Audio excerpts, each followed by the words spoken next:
Kalian pasti tahu apa itu dolar. Dolar adalah mata uang cadangan dunia saat ini yang sering digunakan untuk transaksi internasional seperti ekspor ataupun impor. Tapi pernah nggak kalian berpikir apa yang akan terjadi jikalau dolar Amerika Serikat hilang? Di video kali ini gue mau bahas apa yang akan terjadi jikalau dolar hilang dan bagaimana cara penyelesaiannya. Jadi simak baik-baik video ini dari awal sampai akhir. Jangan lupa untuk subscribe. Thank you guys.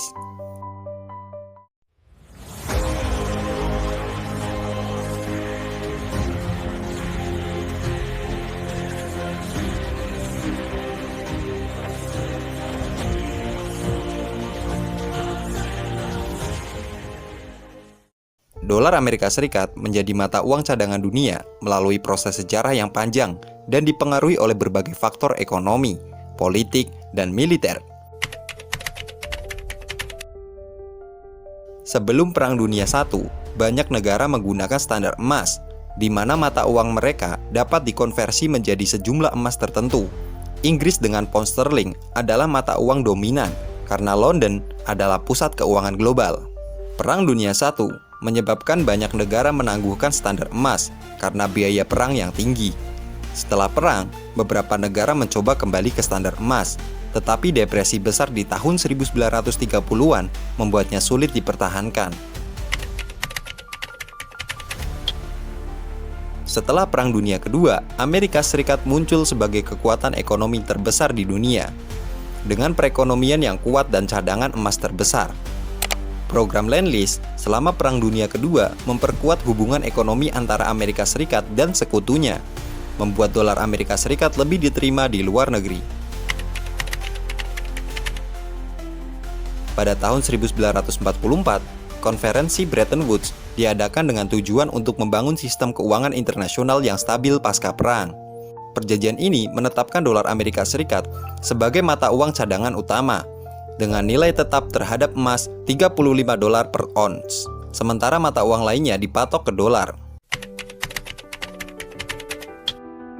Konferensi ini juga menghasilkan pembentukan International Monetary Fund dan Bank Dunia, yang membantu menjaga stabilitas ekonomi global. 1. Krisis mata uang.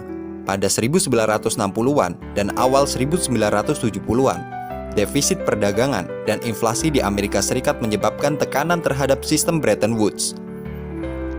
Negara-negara mulai menuntut emas sebagai pengganti dolar mereka. 2. Nixon Shock. 1971, Presiden Richard Nixon mengumumkan bahwa Amerika Serikat menghentikan konvertibilitas dolar terhadap emas, yang secara efektif mengakhiri sistem Bretton Woods dan memulai era mata uang fiat atau mata uang yang tidak didukung oleh komoditas fisik. Setelah 1971, negara-negara mulai mengadopsi sistem nilai tukar mengambang, di mana nilai mata uang ditentukan oleh pasar valuta asing. Dolar tetap dominan karena likuiditasnya yang tinggi dan kepercayaan terhadap stabilitas ekonomi Amerika Serikat. 1. Likuiditas dan kedalaman pasar. Pasar keuangan Amerika Serikat, termasuk pasar obligasi dan ekuitas, adalah yang terbesar dan paling likuid di dunia, menarik investor global. 2. Kepercayaan dan stabilitas. Kepercayaan terhadap stabilitas ekonomi dan politik Amerika Serikat, serta kebijakan moneter yang relatif konsisten, memperkuat peran dolar sebagai mata uang cadangan. Perjanjian minyak. Pada tahun 1970-an, Amerika Serikat mencapai kesepakatan dengan negara-negara OPEC untuk menjual minyak hanya dalam dolar, yang memperkuat permintaan global terhadap dolar. Perdagangan internasional. Dolar digunakan secara luas dalam perdagangan internasional, terutama untuk komoditas seperti minyak, yang memperkuat statusnya sebagai mata uang cadangan. Perdagangan dan investasi internasional yang meningkat terus mendorong penggunaan dolar. Kemajuan dalam teknologi keuangan seperti sistem pembayaran elektronik dan pasar forex memfasilitasi transaksi dalam dolar secara global. Lembaga-lembaga ini sering menggunakan dolar dalam operasional mereka, termasuk pinjaman dan bantuan keuangan, yang memperkuat peran dolar dalam sistem keuangan global. Dominasi dolar sebagai mata uang cadangan dunia adalah hasil dari kombinasi faktor historis, kekuatan ekonomi, stabilitas politik, dan kebijakan strategis yang diambil oleh Amerika Serikat selama beberapa dekade. Meskipun ada tantangan dan perubahan dalam ekonomi global, dolar tetap menjadi mata uang yang paling banyak digunakan dan dipercaya di seluruh dunia. Jika dolar Amerika Serikat hilang atau tidak digunakan lagi sebagai mata uang, dampaknya akan signifikan dan luas, baik bagi Amerika Serikat maupun ekonomi global. Tanpa dolar sebagai patokan stabil, investor mungkin akan menghindari resiko lebih banyak, menyebabkan penurunan tajam di pasar saham global. Nilai tukar mata uang lainnya bisa menjadi sangat volatil, menyebabkan ketidakpastian dalam perdagangan dan investasi. Negara-negara dan perusahaan harus beradaptasi dengan menggunakan mata uang lain seperti euro, yuan, dan yen. Ini bisa mencangkup biaya konversi yang tinggi, perubahan dalam kontrak internasional, dan kebutuhan untuk membangun cadangan devisa dalam mata uang baru. Mata uang pengganti harus membangun kepercayaan dan likuiditas di pasar internasional yang bisa memakan waktu bertahun-tahun. Perusahaan akan menghadapi peningkatan biaya untuk melindungi diri terhadap fluktuasi nilai tukar mata uang baru. Harga barang dan jasa akan menjadi lebih tidak pasti karena pergerakan nilai tukar yang lebih volatil. Kontrak perdagangan yang sudah ada perlu dinegosiasi ulang, yang dapat menyebabkan penundaan dalam pengiriman barang dan jasa. Perusahaan mungkin mulai menggunakan beberapa mata uang untuk diversifikasi resiko, yang menambah kompleksitas dalam operasi keuangan mereka. Karena dolar tidak lagi digunakan, biaya impor akan meningkat, yang dapat menyebabkan inflasi domestik. Misalnya dolar Amerika Serikat yang baru diganti, mungkin melemah, menurunkan daya beli konsumen.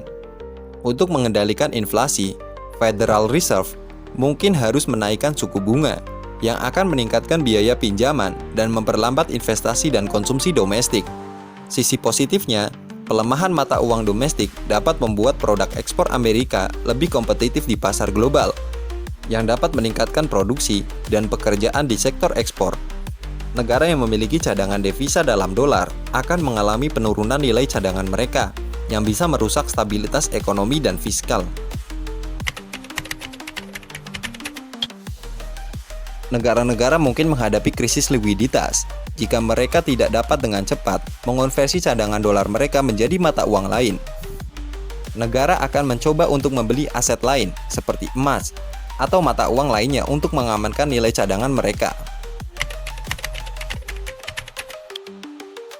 Perubahan besar dalam cadangan devisa dapat memaksa negara untuk menyesuaikan kebijakan ekonomi dan fiskal mereka secara signifikan.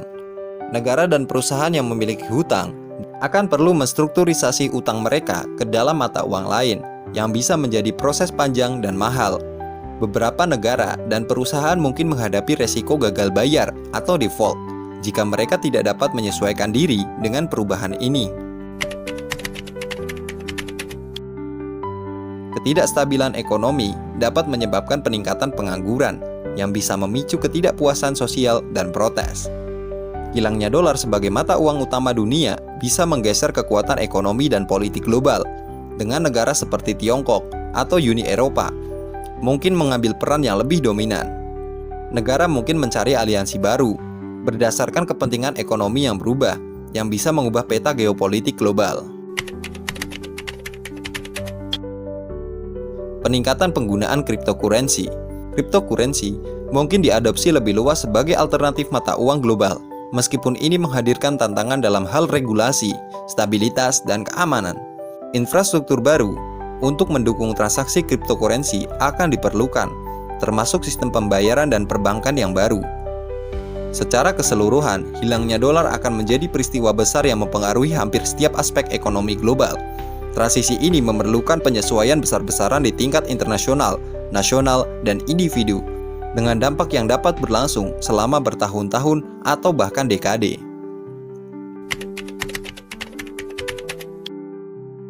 Berikut adalah beberapa pendekatan yang mungkin diambil untuk menyelesaikan masalah ini. 1. Penciptaan mata uang cadangan global baru. IMF atau International Monetary Fund. Penggunaan Special Drawing Rights. atau SDR. IMF dapat meningkatkan peran Special Drawing Rights, unit akuntansi internasional yang terdiri dari sekeranjang mata uang utama dunia, sebagai mata uang cadangan global. Ini bisa mengurangi ketergantungan pada satu mata uang nasional. IMF bisa meningkatkan likuiditas SDR dengan memperluas penerimaan dalam transaksi internasional. Negara-negara dapat bekerja sama untuk menciptakan mata uang supranasional yang baru, mirip dengan euro di Uni Eropa, tetapi dalam skala global.